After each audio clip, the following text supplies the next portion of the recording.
starts with the spark of light.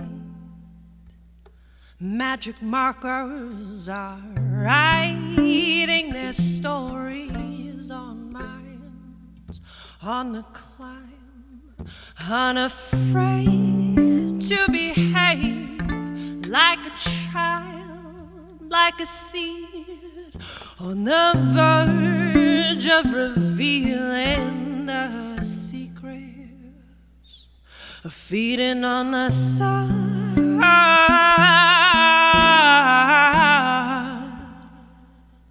of feeding on the sun.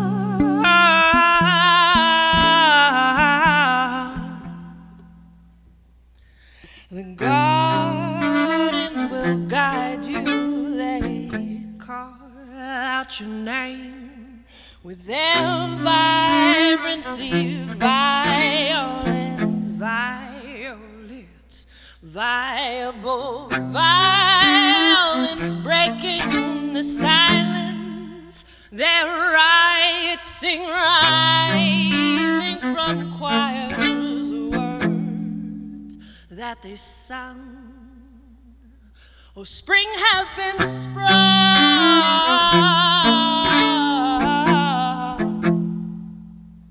Oh, spring has been sprung.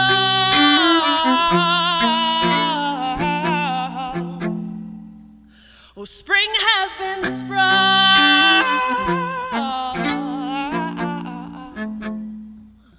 Oh, spring has been sprung.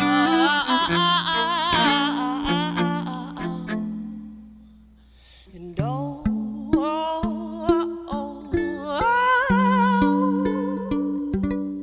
let it grow.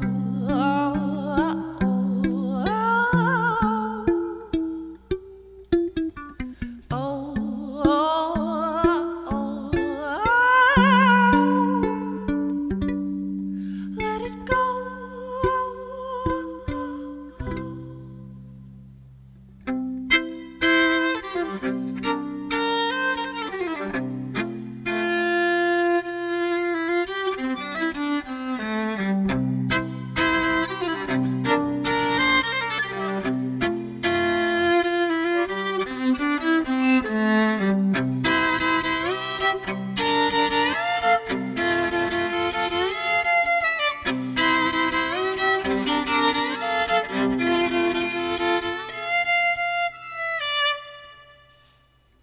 Veils are fading, the irons are breaking and making a glorious noise.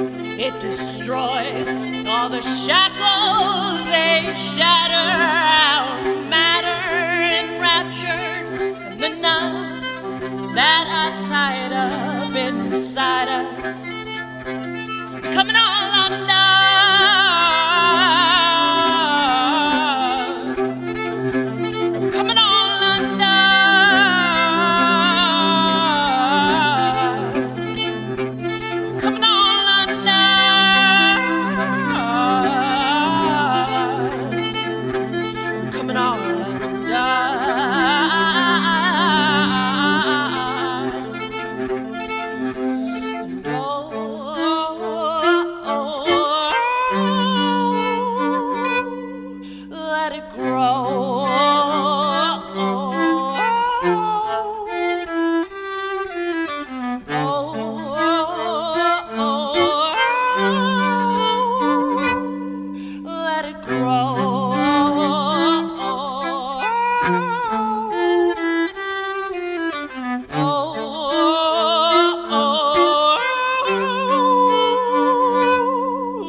Thank you for that beautiful, beautiful, beautiful piece of music. and welcome. I'm Reverend Dr. José Roman, and I am your host for Open Heart Conversations here at United Palace of Spiritual Arts, where we come together as community once a month to explore all the world's enduring spiritual and religious traditions from a place of an open heart and an open mind. And today we have a very special program. During this month, Pride Month, when members of the LGBTQ plus community celebrate pride in their human dignity and lifelong struggle, we are dedicating this program to queer spirituality. And so we'll be exploring what that means with a community of brilliant, gifted, experienced spiritual leaders and teachers, all of whom, like myself, are part of the LGBTQ plus community. And the first person I'd like to introduce is my beloved brother, Reverend Todd Humphrey, who is joining me on this stage at Open Heart for the very first time, and I am hoping and praying it won't be the last. Welcome, dear brother, and thank you so much for all the hard work that you've put into helping to make this program a possibility today. It is a joy and a pleasure to join you and our wonderful guests. I'm really looking forward to the conversation that the five of us have today. But before we go any further, I really want to acknowledge Treya Lamb, our amazing classically trained musician that just gave us that incredible piece. Today was Treya's debut at the United Palace of Spiritual Arts. Treya is a self-identified queer artist, and I am delighted that she's going to come back later on in our program with a couple of other numbers. So Treya, thank you for being with us today. Indeed, thank you.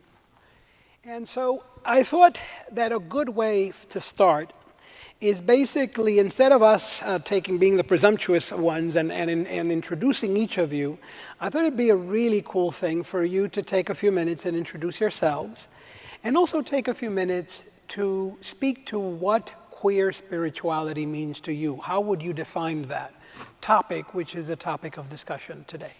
We will begin with the bishop.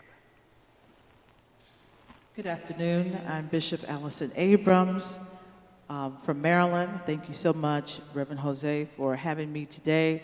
Just wanted to say that I am a lesbian bishop from the Baptist tradition. However, with some things that occurred in my life, I left the Baptist church and am now pastoring a non-denominational church that is affiliated with a few denominations that are welcoming and affirming. Also have the wonderful privilege of covering some ministries that are outreach ministries as a bishop. And so that helps me with the work that I know God called me to do. When you talk about spirituality, I would say to me, that is my expression of my connection with God. And so when I look at queer spirituality, I believe that, first of all, it helps me to say that this is not an oxymoron for me to be a Christian and to be authentic, to be LGBTQ, but also it helps others to see the God in me and to understand that God still dwells in me, God still uses me, and God is still blessing me.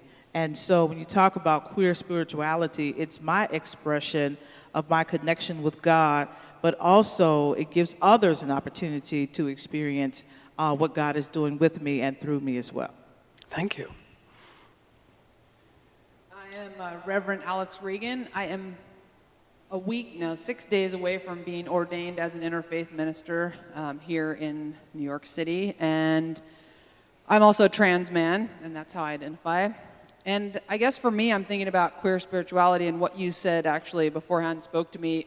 You know, for myself growing up in the very fundamentalist Christianity, I think for me, the queer spirituality is about learning to actually do what the hardest thing possible, which was to learn to love myself. And to find a way that in the midst of that, to find the unconditional love and compassion for myself and for even other people in my community, because that was really hard for me to come to well into my late 20s and even into my 30s. And as I'm in my 40s now, it feels a lot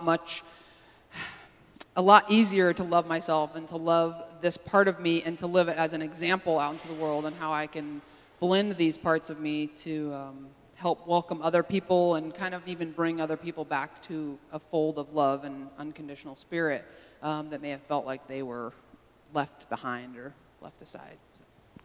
Thank you. Good afternoon. My name is Amichai Lau-Lavie. I'm a rabbi here in New York City, and I identify as queer, as a queer man.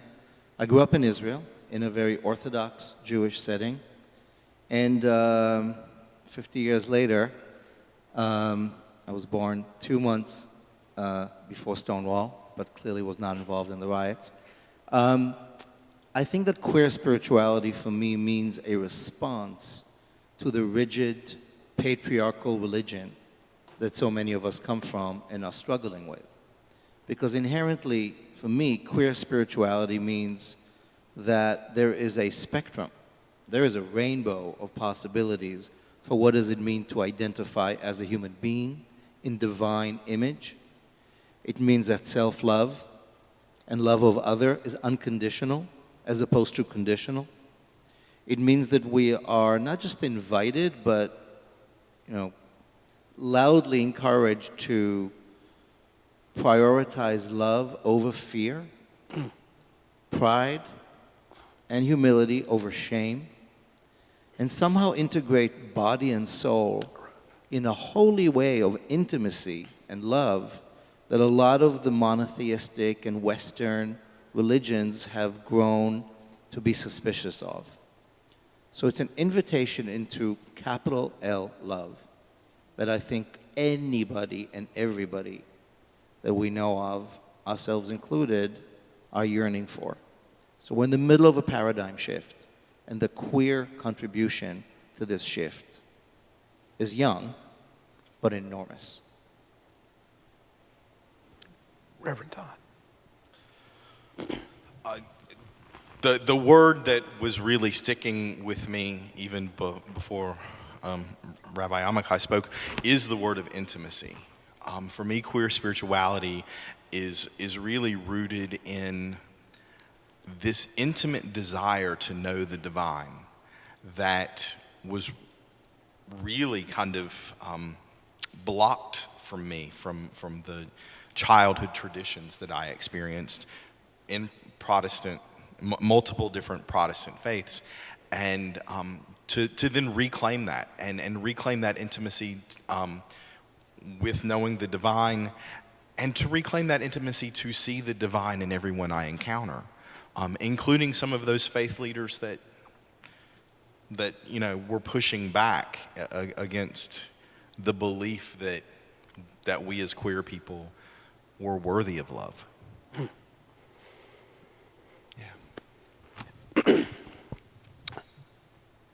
Introducing myself, I guess as many of the folks here at United Palace know, I'm a Latino kid from the South Bronx who very proudly identifies as a gay man.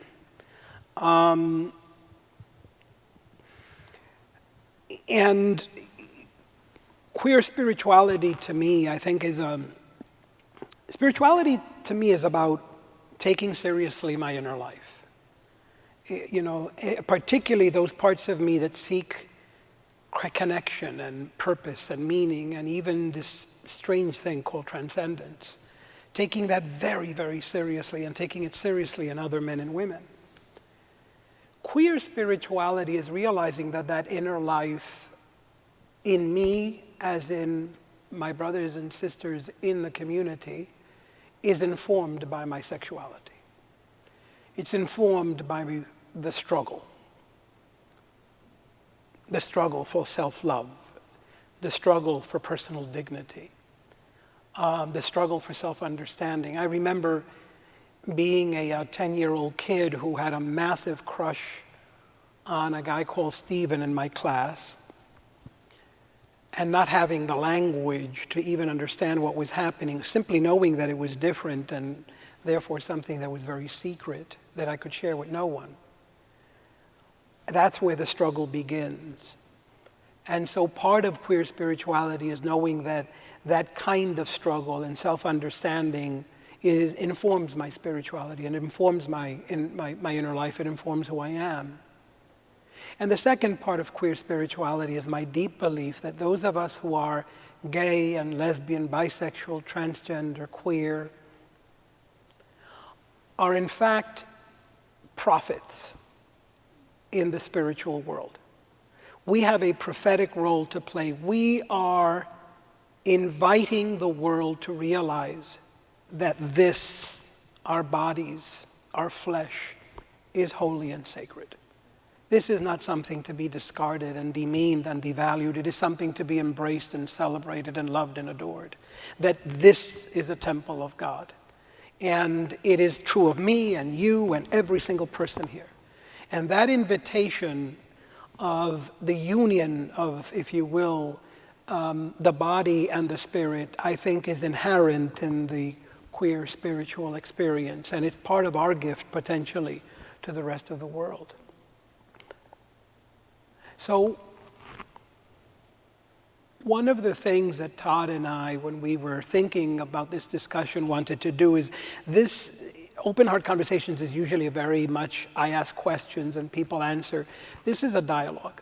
None of us brings more than any other person here. So the questions and answers are free-flowing. Everybody has a right to ask a question. Because I am the host, I'm going to ask one more and then letting it go. And that is, how does queerness inform your spirituality? And how does spirituality inform your queerness? How do these two elements of who you are express themselves in your life? Who would like to answer that? Or at least try. I'm happy to.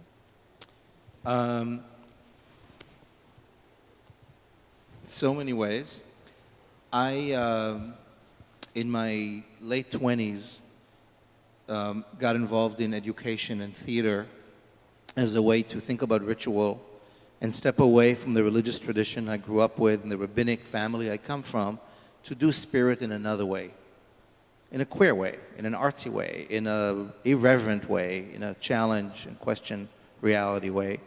That led me to a bunch of experiments in mythology and ritual and other traditions, learning about the two-spirit tradition of our indigenous ancestors, and it led me into meeting the Radical Fairies, that for those of us who might not know, is a queer subculture of quite large proportions globally that is about this intersection of spirituality and pagan and indigenous and openly sexual, but really connected to presence.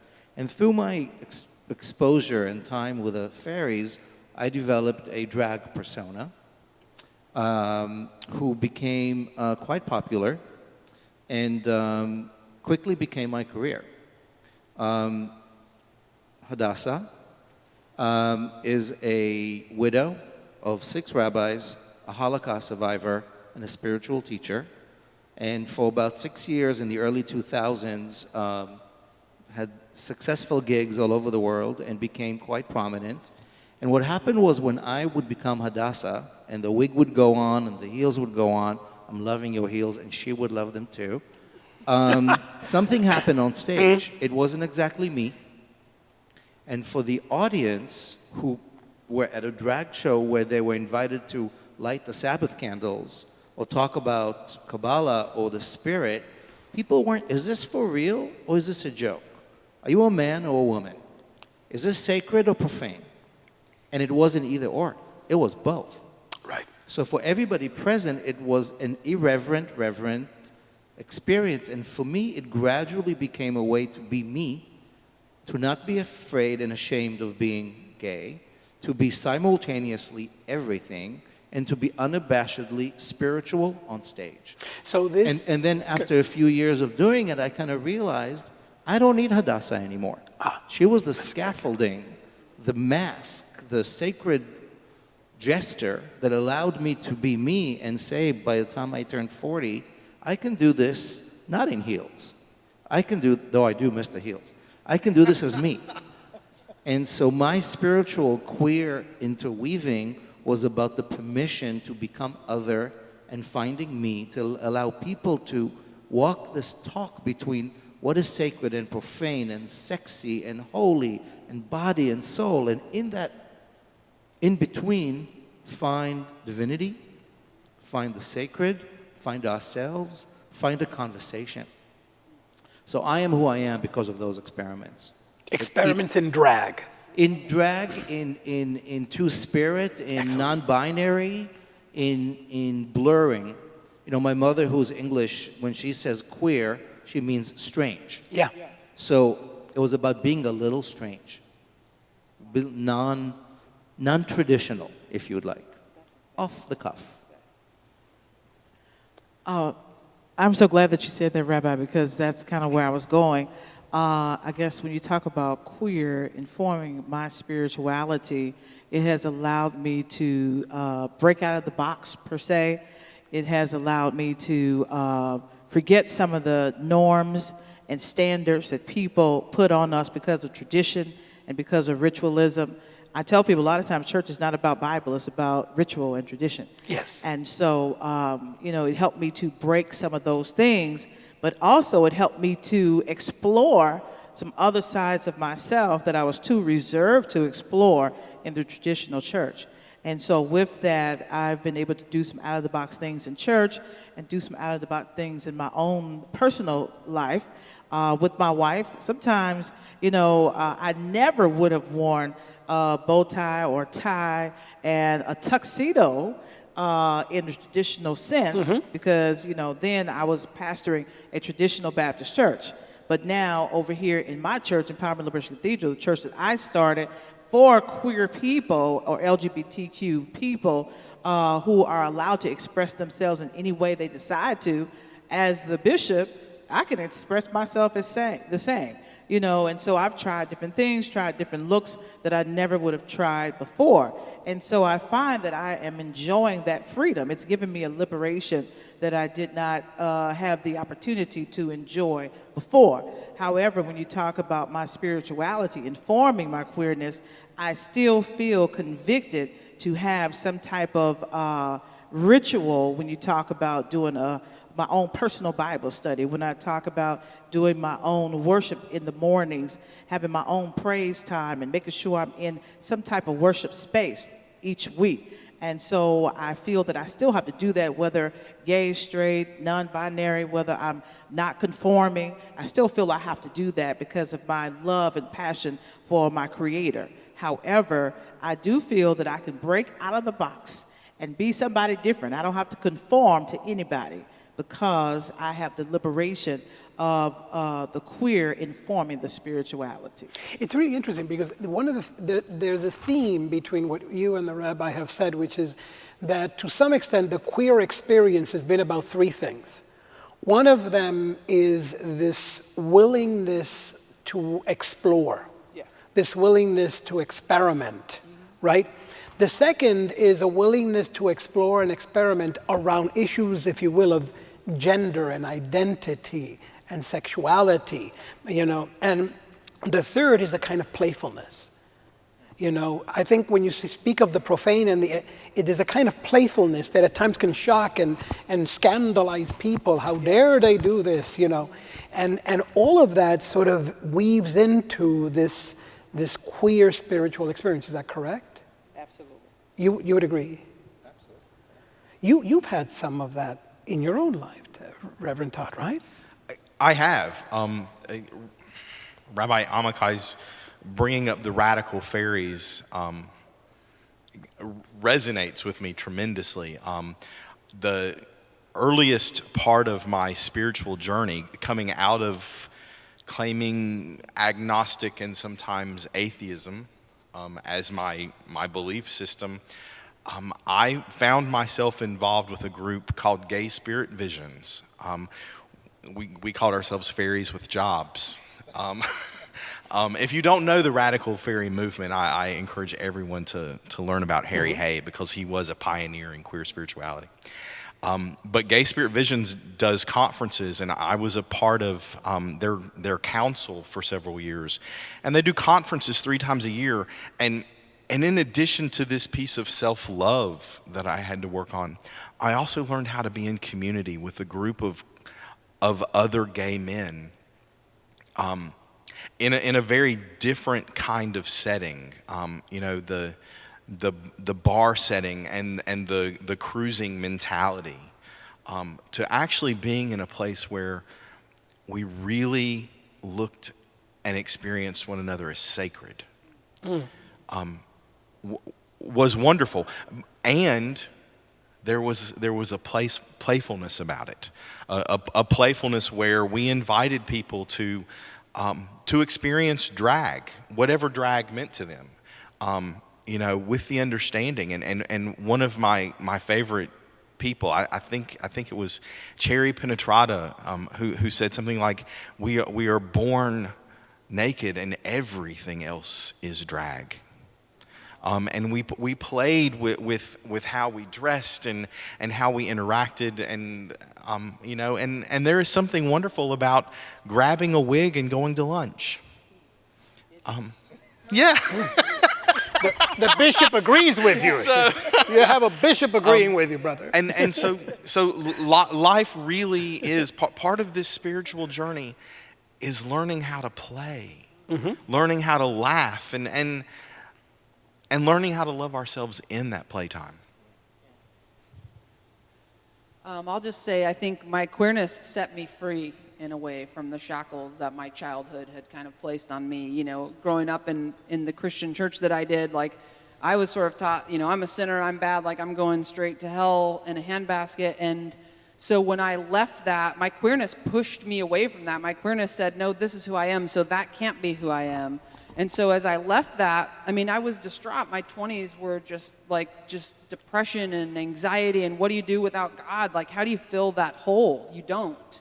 But what happened in that is I stood more firmly in my queerness. It helped me actually find the true God, the true divinity, the true divine within all of us.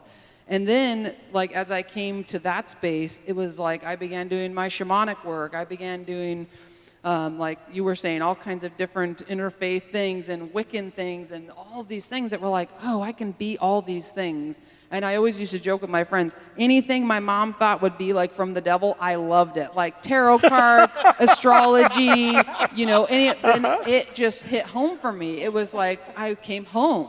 And so I think that's really what's interesting is looking back, and that's not an answer I even knew to say until you guys spoke, was that this set me free. Because I knew that who I was could not be altered or changed, because the universe, the divine, had created this space in me. And like you were saying, it's a sacred thing, who I am.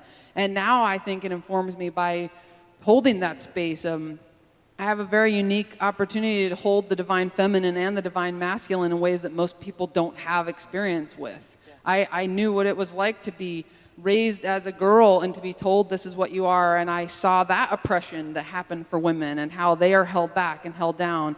And now I am in this privileged space of being a white male.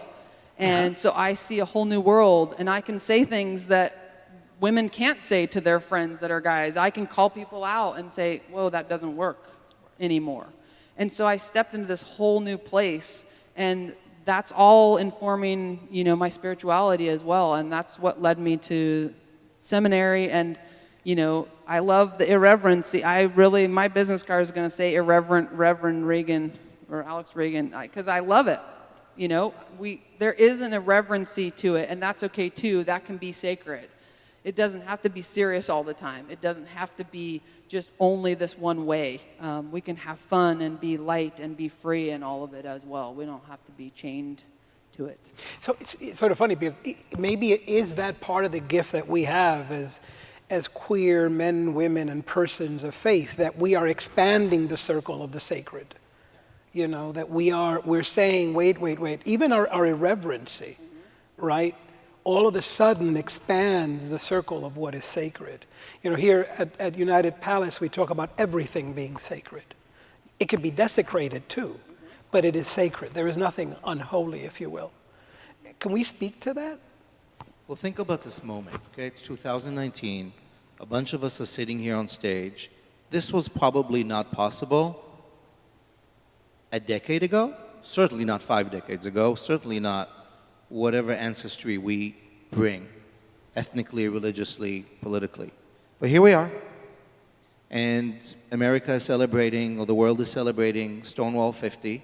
We have so way more to go on basic human dignity in this city and country and world, and yet we are in the middle of a paradigm shift because of feminism, because of globalism, because of the digital, and because of our queer eruption of rights and narrative. And that is impacting everything on so many levels. Religion-wise, I think it's not, it's no secret that the world religions that we represent in our Muslim family that's not here in person but here in spirit, Absolutely. that, and in some ways the Buddhist and the Zen and the Hindu, Sikh and other traditions, we are coming from patriarchy.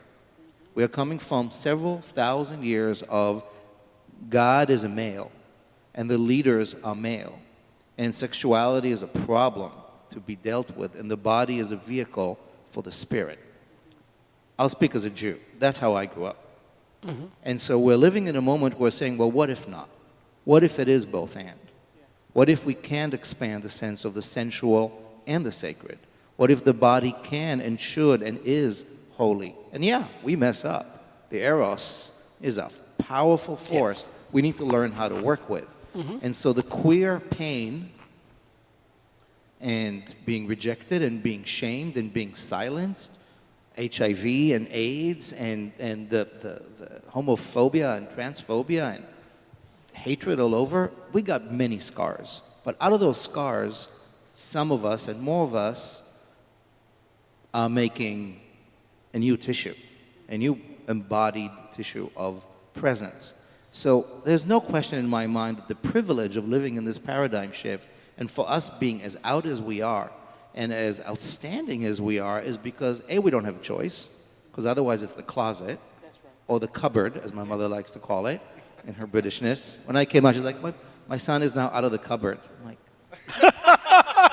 now I'm a teacup? But we're not there, and we're figuring out what is religion. What is the relationship between the religious and the spiritual and the embodied? And that's the big news here, whether you're queer or not. So the body, as many of us said, can be taken seriously as holy. And sex can be elevated and not shamed. And the divine gets redefined. I'll share a short anecdote. I'm about 15 or 16 years old in Israel, in a very religious household. And it dawns on me that the Bible, my Torah, and God, my God, and the Jewish law, halakha, basically has me outside the fence. Because by 15, I know what I'm into and what I'm fantasizing about, and it's a sin, and it's shame, and it's wrong. I will go to hell. Unclear if there's a hell in Judaism, but chances are I'll end up there. And I thought I'm an abomination.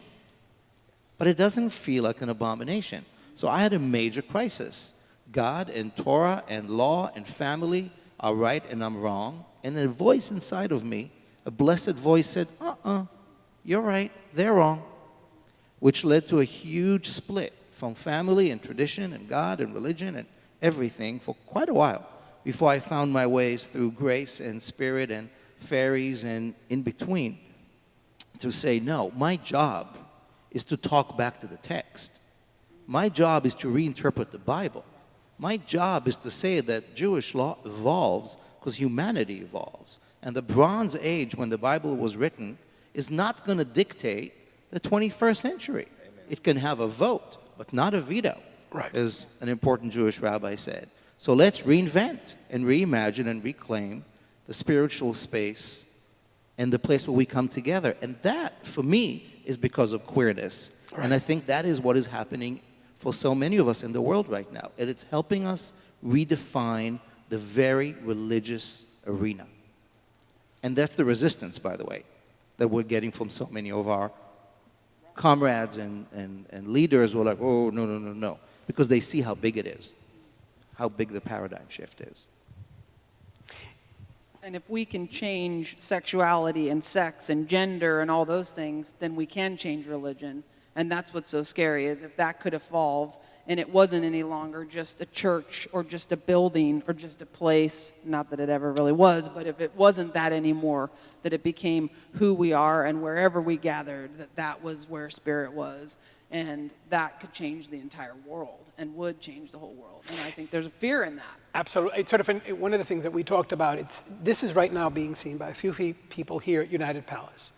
It's also going to go online and being seen by a lot more people. It's going to go on Unity Radio and heard literally by tens of thousands of people. It's really interesting. It's important to hold that in mind, because my experience as a 56-year-old gay Latino man is that the answer that many members of my community gave to the struggle of being a spiritual and queer person was to say, I'm going to be the queer person and the hell with the spiritual. I'm walking out of my church, my mosque, my synagogue, my temple of worship. I will have nothing to do with God because God has nothing to do with me. This is it. I'm turning my back on all this because it's the only way I can live a life of dignity. But today, there's something different taking place, and everyone sitting on this stage represents that. Today, we have LGBTQ people reimagining and reclaiming, your brilliant words, Rabbi, reimagining and reclaiming that space. And that is having a profound, profound effect on spirituality and religion as we know it. And that was the question that you raised when we were having a conversation before the program begins. How are we changing theology? How are we changing the spiritual and religious landscape? Not merely in this country, but throughout the world. Reverend Dr. Jose, I'm glad you said that, because I was sitting thinking about how theology has to evolve with all of the queerness and queer spirituality that is in the world today.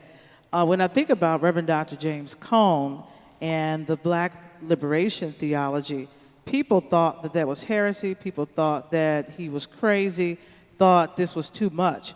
But the people's thinking actually evolved and eventually embraced that there is a Black liberation theology. And then you had the women's theology, or womanist theology. You had the feminist theology. And so I believe we are constructing, those of us who are out and who are demonstrating our God and the God that lives within us, we are actually the writers who are helping to construct this queer theology, or as we call it at my church, affirming theology. And so at some point, all of those who are rejecting it and thinking that we are heretics, at some point will have to embrace the theology that we're all writing about the God that we serve on today. I always tell the people at ELC, my church in Maryland, that it's okay to tell your mother who disagrees with you about your life and you serving God as a queer or LGBT Christian, and all you have to do is tell her, that's not the God that I serve. The God that I serve is a loving God, is a God who affirms me, who is a God who created me just as I am, and who knew I was going to be this way even before I traveled down your womb and came into the earth. And so, I've told people sometimes you have to distinguish your theology from theirs. And so I believe that we're all writers today, and we're constructing a new theology which will be embraced, I don't know how many years from now, but at some point in the near future, it will be embraced by the people who are in the community and all across the world. And so I'm glad to know that I'm sitting amongst writers and prolific writers who are helping to construct this new theology. And what does that new theology look like? How is it going to end? How is it going to affect? What kind of effect is that going to have in the world? Let me just add, I say for our millennials, I believe it's going to liberate so many people because millennials oftentimes reject some of the traditionalism anyway. And so I believe it's going to help them to come back into the churches and help them to embrace the God that they felt that did not welcome them, want them, or love them. And so there's going to be a major shift, I guess, amongst people who will still be in the world after some of us who have hit 50 are transitioning out. Absolutely. It's sort of funny, we think of theology as something that very, very, very smart people with PhDs do in a seminary, right? And they write usually stuff that nobody reads except other theologians. I don't think that's theology, or at least it's a part of it, but it's the end part of it. I think theology is what's happening here in our individual lives. Your life is a theology. Your life is a theology in the sense that it is in our individual lives that we come to that struggle of what is God, what is spirit, what is dignity, what is given the context of who I am. You know, where does all this, so in essence, each of us is a theology, right? Yes. So how is our individual life story transforming the spiritual and religious landscape? A rabbi who did drag, a reverend who is a transgender man, a bishop who is a lesbian, a reverend who is a gay man. That's A reverend who is a gay Latino man. completely correct. Absolutely correct. So how is your theology, how is your life potentially transforming the religious and spiritual landscape? Well, my fiance and I have decided, we've been speaking, she's a musician and I speak around town. We live in a small town and I've been speaking at a lot of the little spiritual centers. And we love them and we have great, communities that we've started to build. But finally one day we just both went like, we still need more. We need something else. There's something missing. And so one day we just sat down at home and decided to look at what we would create and what might it look like.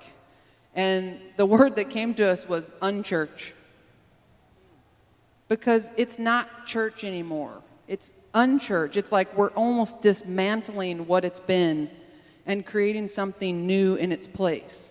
And we're looking at starting something sometime in the summer, and that we've created a logo, we've got some stuff going, and I think for us that's what really came out of it, was that we want to recreate something new, but every person in town we've mentioned, we're going to start a thing, it's called Unchurched. People's eyes light up.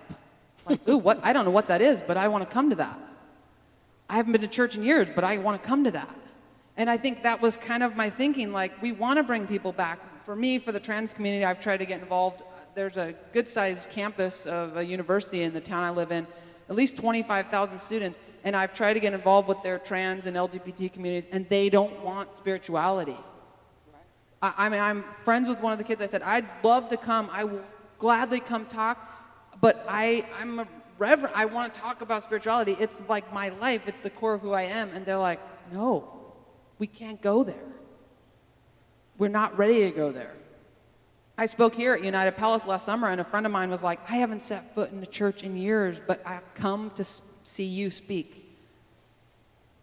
I mean, this is an opportunity for us to open up these spaces and create some brand new thing, whatever we call it, because there are just so many people out there, and it's not just the queer people, it's like people who are more liberal, it's people who are maybe feminist. The patriarchy has just pushed them out the door in similar ways. And it's, I think we are creating and writing this new story and writing this, and it is our lives. It's what we live. And that's maybe what attracts people. Like when they see us living our lives and coming out and being happy and knowing that we can be truly ourselves, they're like, ooh, what are you doing in your life? Like, I want some of that, so. So let's realize that we are in the middle of a crisis. I'm not an alarmist. We're also in the middle of a blessed moment of many, many privileges. The crisis is a crisis of faith in this country and in the world because of the rigid religious systems that have pushed so many away for so many reasons. Because the God that we inherited is a transcendent God that's up there in heaven judging us, a conditional, often masculine God. That's how God is depicted in so many of the monotheistic traditions anyway. And therefore, many of us are in a crisis of not having a place for our soul, for spiritual practice, for presence, for intimacy with ourselves, with our loved ones, with other. I believe the largest growing religion in the United States is 12-step. Right? People are coming on our knees to find the force that makes for salvation, the power that's bigger than self, and we're a little allergic to the word God. But that is what we're looking for. And if I'm talking about my many friends and brothers in the gay community for whom meth is an addiction, that is a killing addiction, what they're really looking for, what we're looking for, is spirit and intimacy and connection. So there's a crisis. There are crises.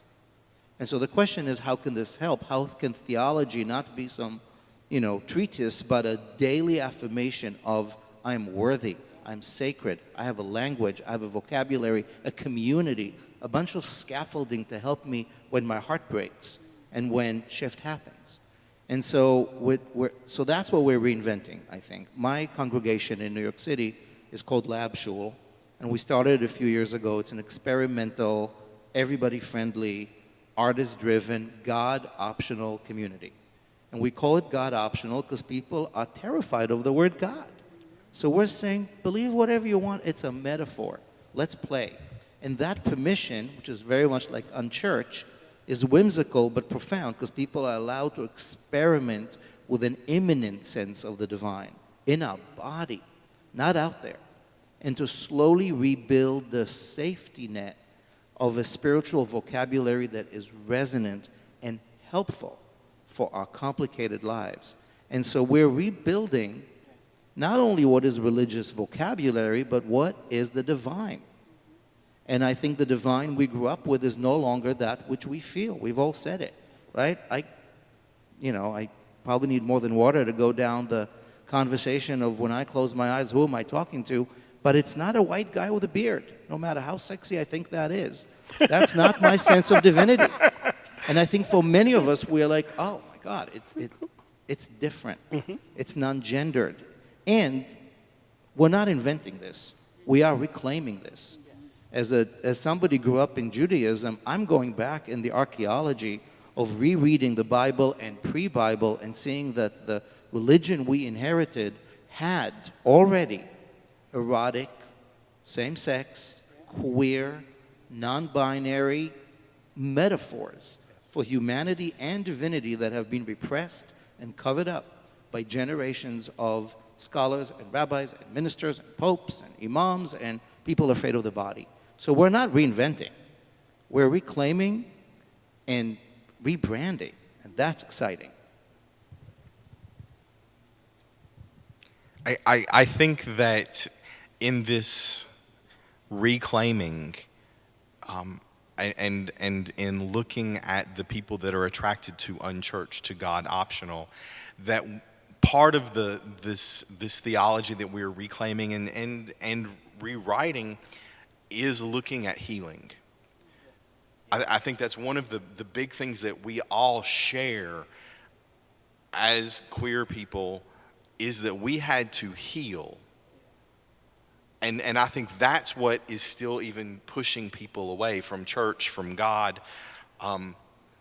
is healing. And even then attracting people into the 12 steps is because it is it's that way to find your wholeness, to discover your wholeness, because you're not broken.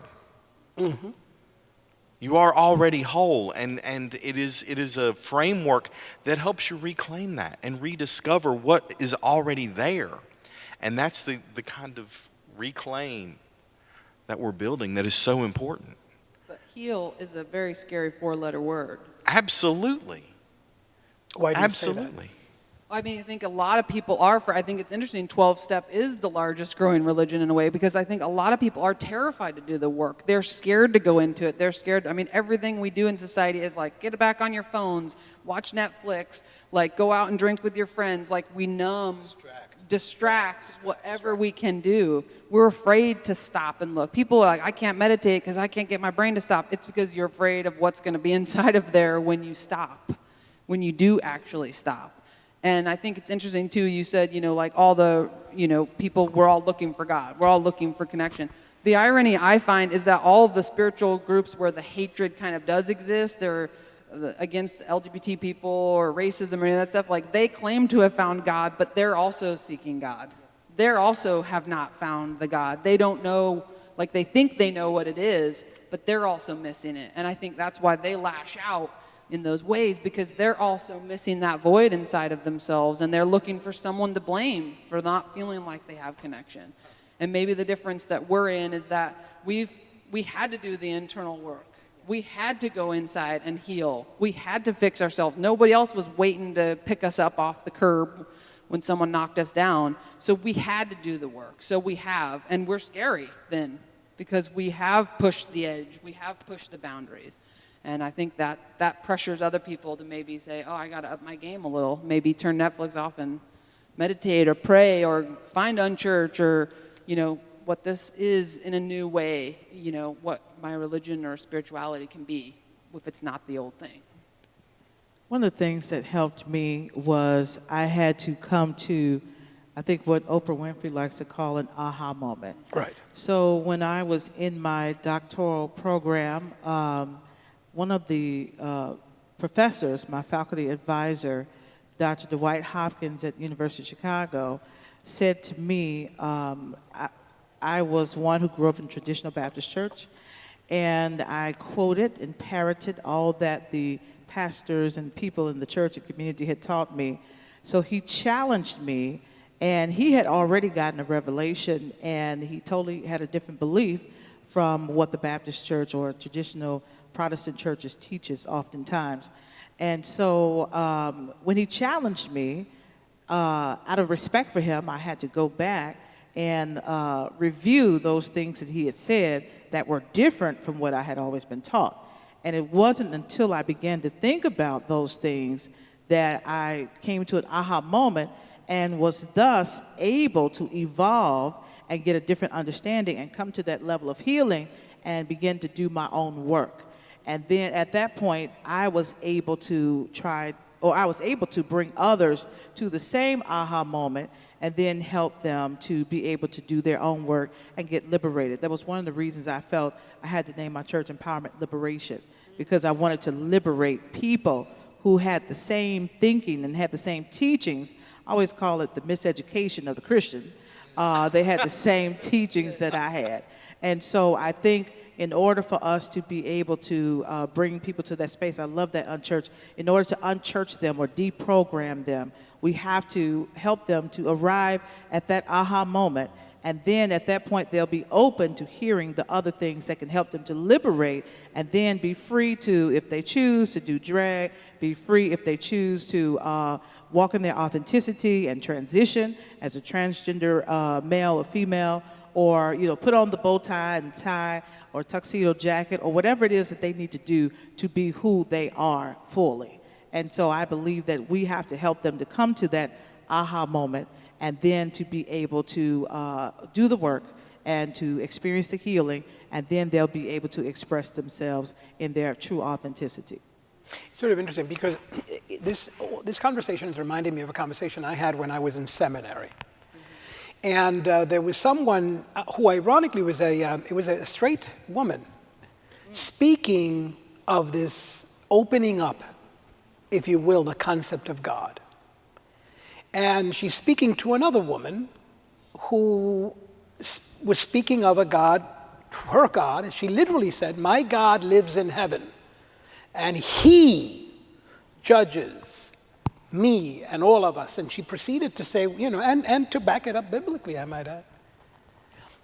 And the woman who held that more expansive view said, "I'm not telling you not to believe that, my dear sister. If that's where you're at, if that's what you want, if that is what brings you to love, believe it. Surrender to it. I'm only asking you to make space for people like myself who see and experience God in a different way." Would you agree with that, or do you think that we're here trying to convert people to believe in something other than what they believe in? What are we doing as queer spiritual leaders? I mean, I love that idea, because I think that's how I have to approach my family, because my family still believes the things that I was raised to believe. So I just have to love them where they are. And if that's their God and their version of Jesus, I have a different relationship with a different guy named Jesus, and that's okay that their relationship with their Jesus is different. And that's the only way I've found healing and like my own closure in a way, is just allowing them, you be you, and I'm going to do me. And wherever we can intersect, we can. There isn't always as much common ground as you want there to be, but I find the more that I am just unapologetically me, the less they can push back against me taking that space. You know, I think we're afraid to take the space. We're afraid to kind of push ourselves out into that space sometimes because we've been punished for it, we've been hurt for it. But the more I'm just, this is me, you know, take it or leave it, the more people tend to take it and enjoy it and participate in my life. And the people who leave it, you know, that's okay. That's their experience. And that says more about them than it does about me.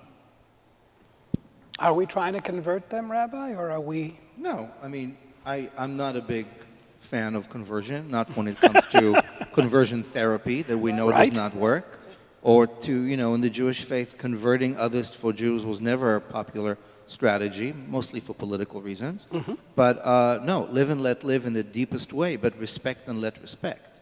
I think our strategic challenge at this moment in the 21st century is to claim our space with integrity, with pride, with authenticity, with humility, and with courage, and to know that we're going to be dancing different kind of dances in the big ballroom. And that's okay. Pope Francis is doing fantastic things for Catholicism, and there are some progressive Muslim voices. There are more liberal Jews and liberal Protestants doing great things, while at the same time, patriarchy is fighting back. So we're not going to say you're wrong. We're just going to say, what does it mean to lean into love more? And I'll do it in my place, and you'll do it in your place. Every once in a while, we'll meet in a clearing in the forest. And I think the more we focus on the light, the more the so-called dark will be enlightened. But fighting or converting, I just don't think that's a good strategy. That's fascinating because I think that's exactly correct. I think in my judgment, the idea is to expand the space.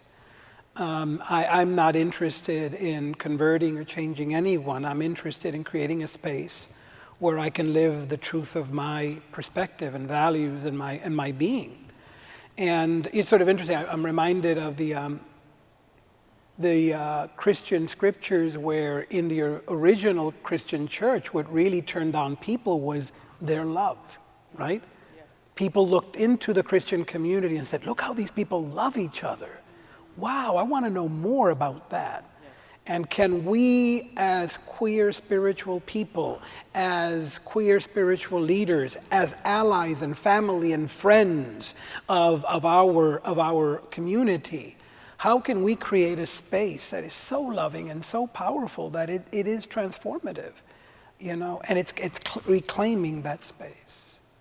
It is reclaiming that space. And so what are the spiritual leaders sitting up here doing to reimagine and reclaim that space? How are ways that, I mean, again, I'm thinking of the man or woman or young person or person who's hearing us or seeing us, who is in fact a member of our community and who says, wait a second, maybe there is something about the spirituality that can be really helpful in reclaiming my life. What is the hope that we can give that person? What is the vision we can give that person? What is happening right now in your communities that's creating a space for that man, that woman, that young person, that individual human being to find dignity as a queer person in a spiritual space? Let me say, I can only talk about what we're doing at the Empowerment Liberation Cathedral in Maryland, well, in D.C. One of the things I stress to the leadership at my church, as well as those who are members of the congregation, is anybody who walks through the door needs to understand that God loves them. And we are the vessels in which they can feel that. And so they need to feel that on Sundays, Wednesdays, whatever days we're here. But also knowing the pain, the hurt, the demonization of so many people in our community, we never want them to experience that in God's house. And so we want to make sure that when people come into these doors, into this space, they feel the love and peace of God. And when they go out, they should also feel that same thing. And when they come back the next week, we want them to know that wasn't just a show we put on. You're going to feel that every time you come through these doors. And the message is always a message of love. It's always a message of hope. It's a message of encouragement. So I don't preach fire and brimstone, because I had enough of that when I was a child growing up in the Baptist church. So I'm not telling anybody to go into hell, not telling anybody, there's a fire waiting for you, any of that kind of stuff. And also, we do things that let people know we're more than just in the four walls of the church. We let people know that, we're the hands of God in the community. And so we give out clothing, we give out food, we help with food kitchens, those types of things, and senior projects, senior programs. And we're opening a wellness center at the end of this week that will help with the mental health, that will help with the violence prevention, intervention. So we're doing those things in the community so people will know that we're more than just in the four walls of the church, and we want you to feel loved in every area. And so I think it's important that the message, for one, is a message of love and hope, but also that the people are not sitting looking as if I don't want you sitting next to me. I'm judging you because you say that you're a woman, but I can tell that there's something different about you. And, because you're expressing yourself maybe as a more masculine identified lesbian, I don't think you should be in this church. We cannot have people sitting in the pews judging and mistreating their sister and brother when they come in. And so there's some things that people have to feel when they come into the church and when they experience the church. And I think that goes a very long way. Rabbi, what are you doing? I love all of that, and yes. Our bottom line at Lab Shul, my bottom line as a teacher, as a spiritual thinker, is I don't do what I do to make Judaism better in the world or to make people better Jews. I use the Jewish technology and Jewish wisdom to make people more present, to make sure we are more human, really living up to our human beingness in divine image as we are, born this way. So I think people in my community and others are encouraged to keep remembering that we are in divine image, loved as we are, that we are perfect and imperfect as we are. We have spiritual, intellectual work to do.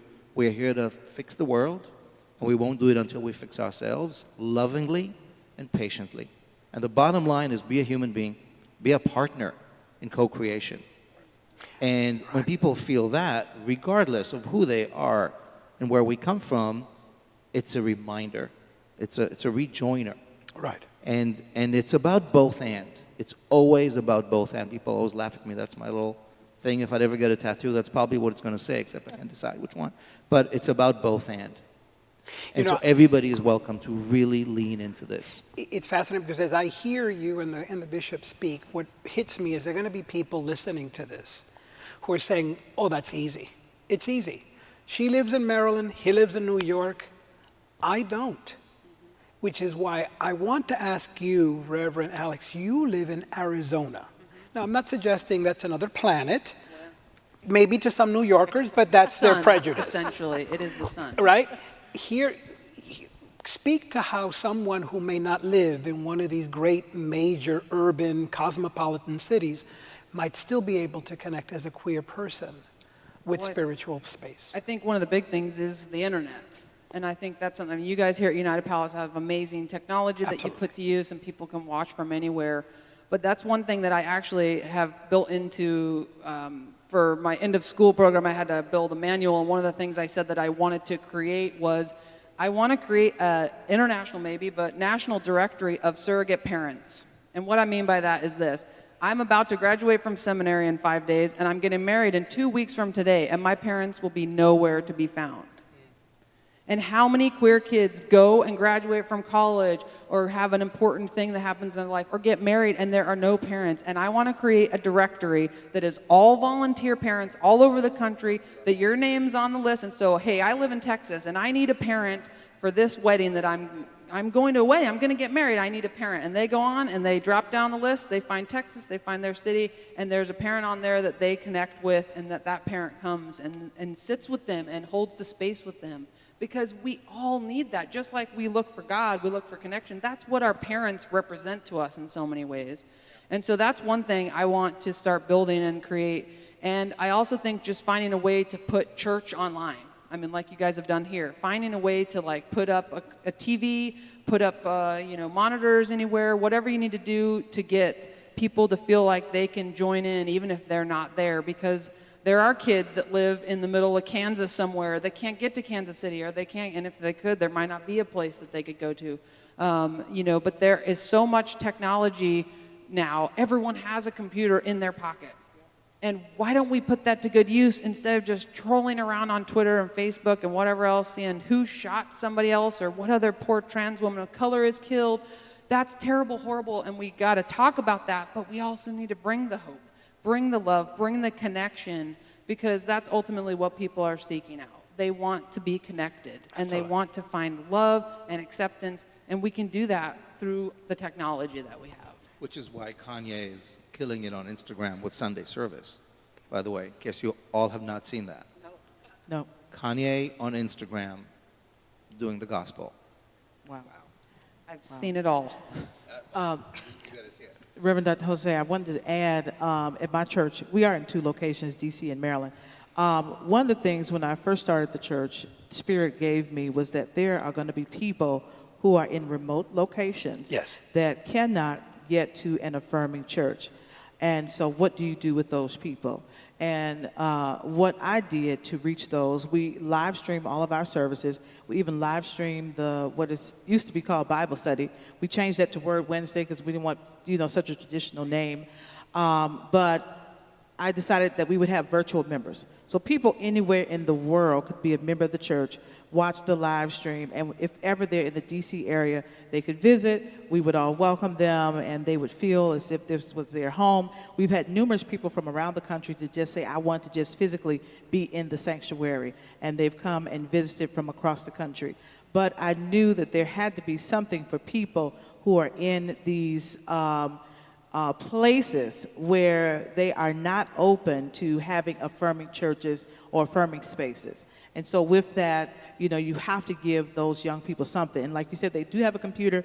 Everybody has a cell phone. A lot of times we see people watching on cell phones, and they'll write, and they actually have discussions while the service is going on. They are, accustomed to typing, and my media person, Tony, who's here today, she will type something back if they put something up. And so I think that's another way that we can engage them, just to let them know you can be a part of us until you find another space.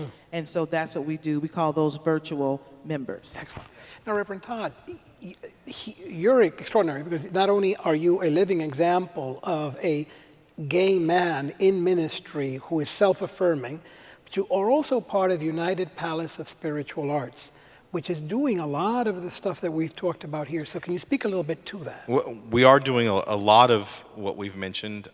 Also, another thing that we're doing is we're hosting this conversation. We're hosting this conversation, which is imperative right now that we all be willing to step into conversation.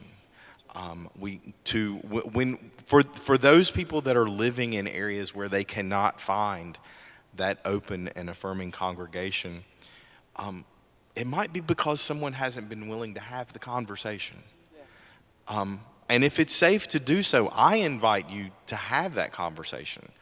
Another thing that we'll do as support from the United Palace, anyone that's here today or anyone that is watching this online, my email is todd@unitedpalace.org. Email us questions. I can get you in touch with any of our panelists today because it is through supporting one another that we grow this. Someone mentioned devotion earlier. We just finished an entire month here at the United Palace of Spiritual Arts looking at devotion. We are devoted here to the idea that everyone is a spiritual artist, that you are in this co-creative space. And with this paradigm shift, we have to claim our power. We have to hold the space of truth that everyone that we meet is worthy, that they are whole. And so that's what we're doing. That's the direction that we are moving in under our amazing spiritual leader's direction, Reverend Heather Shea, and you know, here at the United Palace of Spiritual Arts, two people that speak on a regular basis, Reverend Jose and myself, are openly gay clergy members. It's really fantastic, and I think that speaks to the commitment that the United Palace has to inclusivity, to diversity, because people were willing to have the conversation. We will soon be hearing from our brilliant spiritual artist, who will soon be coming up. As she starts to prepare, is there a question that you might want to ask? Here we are, sitting down, and just chatting in front of 100,000 people. What would you want to ask the men and women sitting in this panel? What I'd like to know is how come this is so rare? And what will it look like, at least in the United States, if not globally, for faith leaders on the queer spectrum to work together more regularly, to really convene and ask ourselves, why are we here? What are we inheriting? What are we going to do about it? And make this a less of a rare privilege. I really want to be part of that question and conversation. I'm with him. I'll do that too. Count me in. That's interesting. I mean, it is something that we should continue to dialogue about. Without a doubt, it is something we really need to continue to dialogue about, because I think it's extremely, extremely important. We're very grateful, by the way, that all of you came here today. Normally we have a Q&A period with the audience, but because of the number of magnificent folks that we have up here, we've made a decision that what we're going to do is, at the end of the program, those of the folks here who are interested and willing will be going out into the lobby and meeting with all of you and answering your questions and queries. I know the bishop has also written a book. Yes. Is that correct? What is the title of the book? This particular book that I brought is 30 Days Before Saying I Do. Excellent. Does it sound 30 days interesting? before. My boyfriend's going to buy that immediately, by the way. I just want you to know that. I only have 2 weeks before saying I do. Look, you can Can get I yours read it in in 14 time? days. Yes. That's it. And there'll be There'll copies. be, yes, for copies sale. that I'm going to personally sign for persons who purchase a book. And very quickly, it's a book of affirmation prayers with scriptures for 30 days for those who are in relationship. You might already be married, or you might be getting married, or you might not be married and just thinking about it and want it on your shelf. Excellent. So out there, you'll be able to get that. You will be able to meet, I believe, with, bless you, Rabbi Amichai and get information on Lab Shul, a spectacular community. You'll be able to meet with Alex, who will be able to tell you all of the stuff that he is working on in Arizona and abroad. And you'll be able to meet with Reverend Todd Humphrey, who can tell you about all the magnificent things, the affirming things, the powerful things that are happening here at United Palace of Spiritual Arts. And I certainly cannot move to our magnificent spiritual artists without first saying something very quickly, and that is thanking our spiritual director, Reverend Heather Shea. Because exactly as Rabbi Amichai has said, this is ironically still too rare. And I am so grateful to her, to Reverend Todd, and to the entire staff and community here that has seen fit to support this with their entire heart and soul. And so, thank you. We honor you being here. We are honored by you being here, and we will continue the dialogue. And sweet friend, this is yours. This is a song called Sapphire Skies. Thank you so much for having me be a part of this powerful conversation.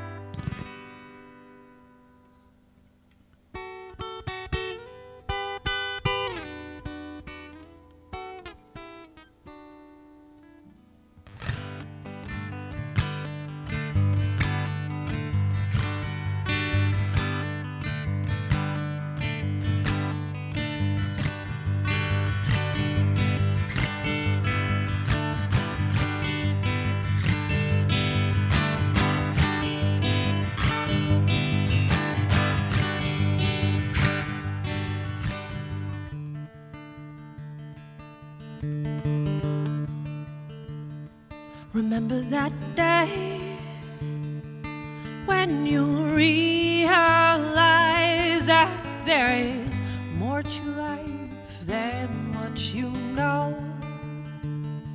The colors grew bright as they kissed your eyes and brought the highest highs and lowest lows. And it was then when there was something left to lose.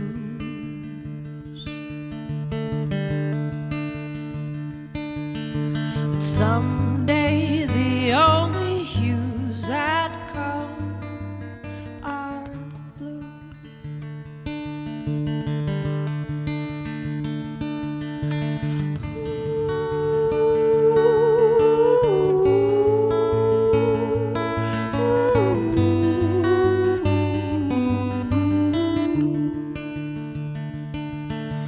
We could carry on like birds that sing their songs in tune.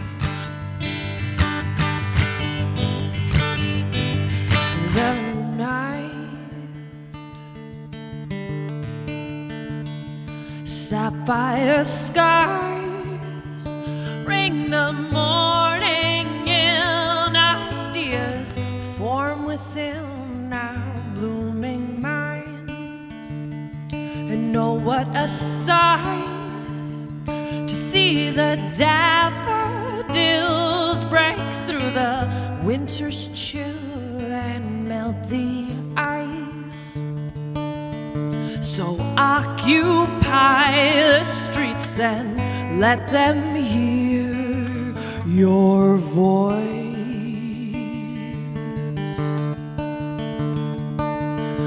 For there are others who are waking up to join.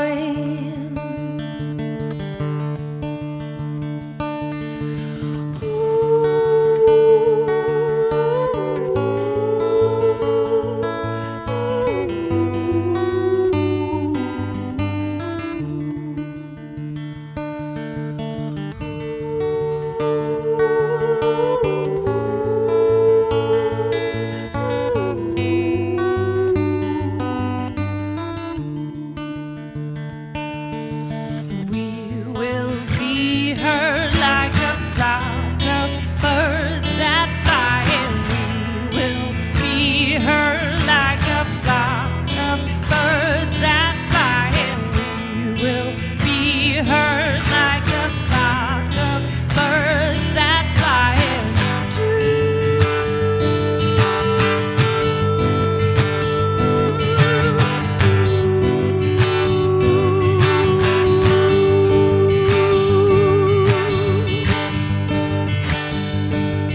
the light.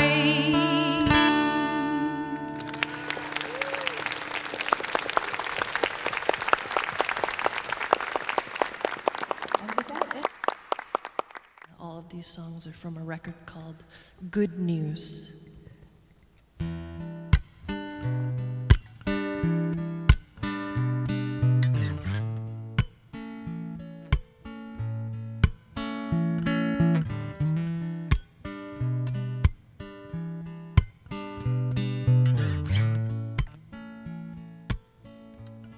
A spell of sage exploding in the roadside, a broken cage, and the birds are out to kiss the sky, carried by the wind. She'll build a home to keep you warm and grounded by the earth, and be a shelter from a storm. Take your time, little child, don't you grow, we're growing up too fast now. The world is full of magic, it's wonderful, it's fragile, let's try to make it last. Whoa.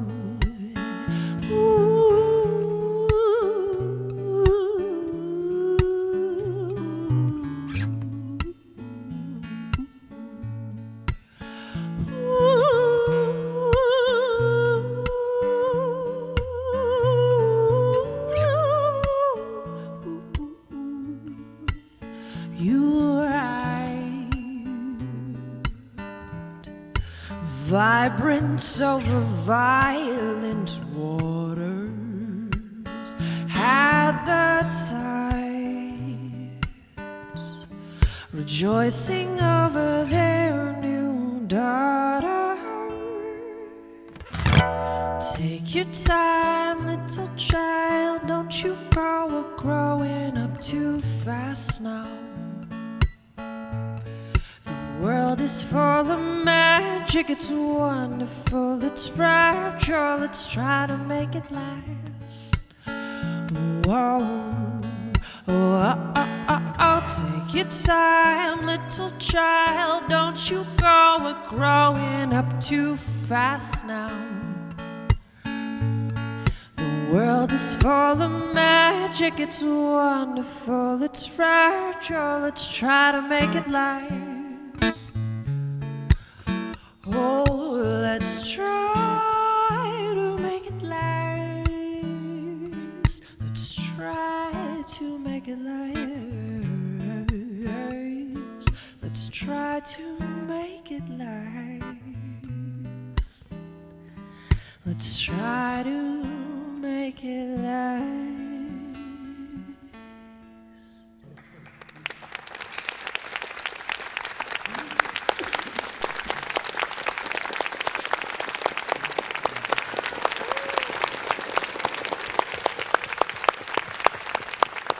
For you, all of you in the audience, thank you very much for coming to Open Heart Conversations here at United Palace of Spiritual Arts.